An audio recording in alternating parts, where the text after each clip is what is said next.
Alrighty, how's it going, guys? Yeah, good. The lack of under center usage, is that something that you predicted or want, or is that just based upon the way things have flowed, or is it have anything to do with Jalen's comfortability?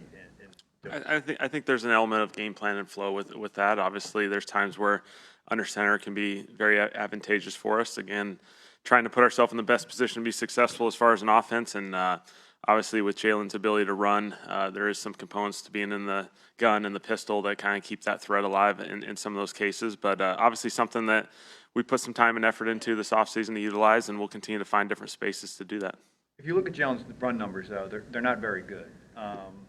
Is that why is that? I mean, he's had some success on the draw plays, but the zone read plays have not been successful. Why is that? Yeah. I mean, obviously we did this similar self-scout study throughout the bye week as far as just the read option plays. Obviously, have not been as efficient for us. He did have one. They got 8 yards on Sunday, so that was a positive one. I thought he made an excellent decision. Got to the space. The draw game has been good. And obviously the QB sneaks are going to be 1 or 2 yard gains. And we've been fortunate to he's getting 3 or 4 of those a game, it seems like, and so he's doing a really good job of that. So I think there's still some space there. Motion's always a big story here because of your history and what's going on here. Nick mentioned tempo. There was a lot of tempo. Mm-hmm. Maybe that sort of ticked it down a bit. Is it more game plan or what the quarterback is comfortable with when that number increases or decreases? Yeah, I think it's by game plan. Obviously, putting ourselves in the best position to be successful. This game, we used a lot more on the ball. Just the way they were structured, we felt very comfortable with playing a little bit on the ball and where we can kind of control the game at the line of scrimmage a little bit more. And some games are going to be different than that. Certainly, we felt like that was a good thing for us. We were able to get to a couple plays on the ball where we can get a particular look, and so we felt very comfortable with that going into this thing. Do we like motion? Absolutely. There's definitely a place for it, and so we'll continue to find spaces for that. The 3rd and 1 play right before the half, Nick said it was his decision. Was the thinking there that if you don't get the completion, you're going to go 4th and 1, or what was the thinking there? What was the conversation like leading up to that? Yeah, obviously, we banged the timeout right before it. Had a 3rd and 1. We had a potential decision to make as far as a run play with a potential. Schwartz gave us a very particular look that we felt very comfortable with. We kind of had an opportunity to be aggressive there, and so we felt really close. We felt like we had a great opportunity there. We just missed it from a protection standpoint. Had Smitty run down the middle of the field, and so felt like that was, you're only going to get 1 or 2 of those, and those are sometimes those automatics that sit on the menu, and you're waiting for that right time.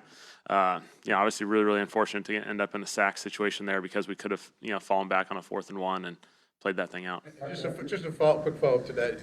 Saquon lined up obviously on the opposite side of Jalen, where the pressure came.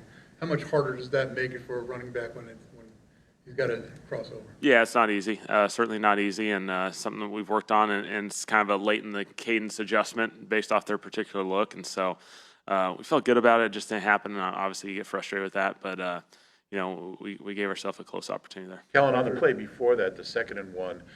They never showed a replay, but it looked like Saquon maybe had a little room to get to the sticks there. What did you see on film on that play and his? Yeah. Obviously, it was a close situation. Obviously, we ran a number of plays on the ball in a row, and we felt like it was advantageous to kept 95 off the field, and so we were trying to play that game as much as we could.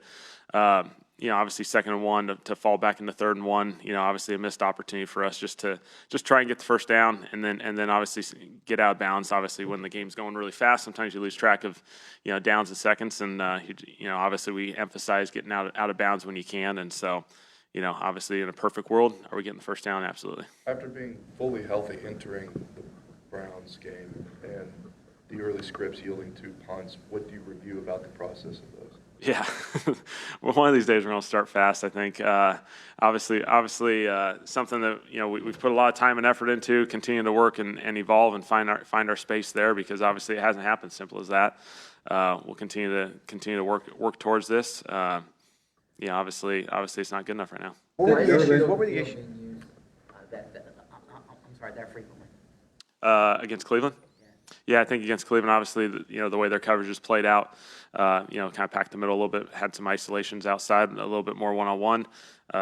Within the tempo offense, we were able to kind of find the one-on-one opportunities. And so, something that obviously our guys have put a ton of investment on. They feel really comfortable with it. They do an excellent job of it. I certainly feel like, would we love to attack the middle field as time evolves? Absolutely, and we'll continue to find spaces for that. What were the deep ball issues, that- the what deep were ball the that issues in Dice- defending the run, specifically against Dalvin Thomas? Just Cleveland and the run game in general. Yeah. But Tomlinson specifically, it seemed like you guys had trouble blocking him. Yeah, obviously, they do an excellent job, packing the box, and so we felt like, there was going to be some dirty runs in there, and hopefully we were going to be able to pop a few, and we were close on a couple. Felt like there were some close opportunities. I thought, getting the toss game going a little bit was a nice change up for us.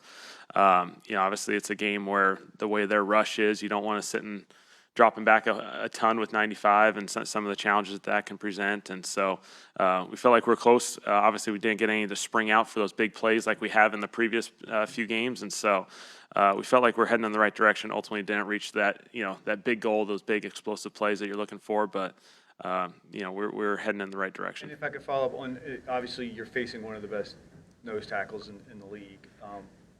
Does that give you concern heading into this game against Lawrence, the interior of your line and blocking him up? It's definitely a big awareness for us, obviously, going through the game plan process already the last day and a half. And so, he's one of the premier players in this league. He's having an excellent season.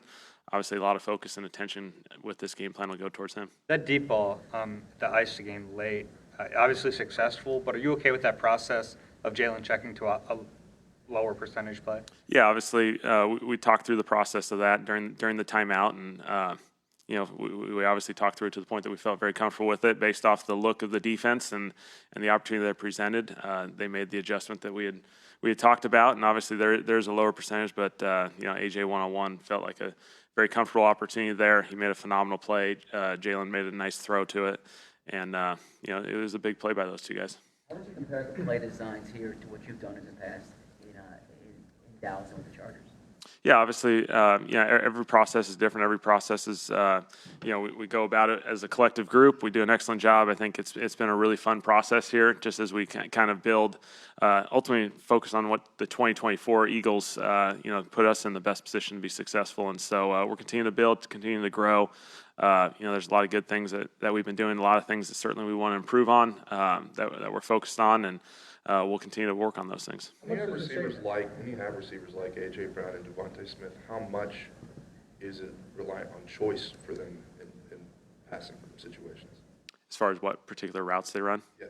Obviously a lot of it's defined, and certainly there's going to be certain plays and situations where we communicate that there's an ability to make an adjustment based off the route.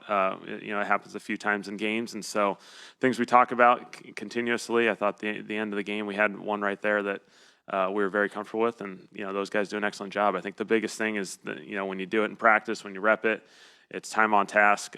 Those guys communicate at a really high level. How much does Jordan not being there change what you can do as an offense?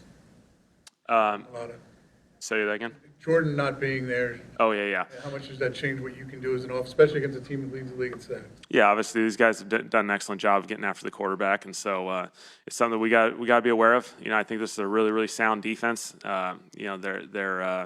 They're sound in their coverage plans. They let the front four rush. They blitz you just enough to keep you honest and have to handle all the different variables. And so this will be a big challenge for us. They've done an excellent job. Jordan's obviously been playing some really, really good football. We're fortunate to have Fred here and the different type of guys that we can put in there, however this thing plays out. And guys, New Orleans was a great example. When we needed guys to step up, they stepped up.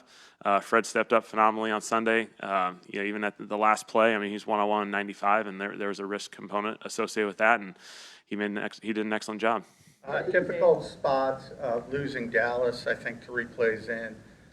Grant got involved. How much of that was designed versus just processing where the football should go? Yeah. Obviously I thought Grant played just a phenomenal game, played almost every snap of the game. And again, next man up type situation. Grant's done a phenomenal job all year, and for him to pop in there and just handle all the workload that he handled, and a couple passes went his way. You know, he did a great job, run after catch, big time plays. We feel really, really comfortable with Grant. Fortunate to have Jack here. You know, when he came back, that he can hop in there and play 30-plus snaps, you know, going into a game that maybe his role was different. And so we're fortunate to have these guys that can, you know, jump up when situations come up like that and handle those things. What was the advantage? Do a couple more. What was the advantage you thought you were getting by playing so much 12 even without Dallas in this game? Yeah, just, you know, basically specific looks based off the defenses. We felt like we had some recognition based off of being in 12 personnel and understanding what coverage calls they had, and you know, felt comfortable with it. We kind of, you know, were able to get to a couple plays that we were looking forward to. And you flip between Johnny Wilson and Jack Stoll a bit there. I mean, in 74 snaps per Stoll, he's only had 2 targets. Using him in the slot, do you think he demands enough attention to beat him?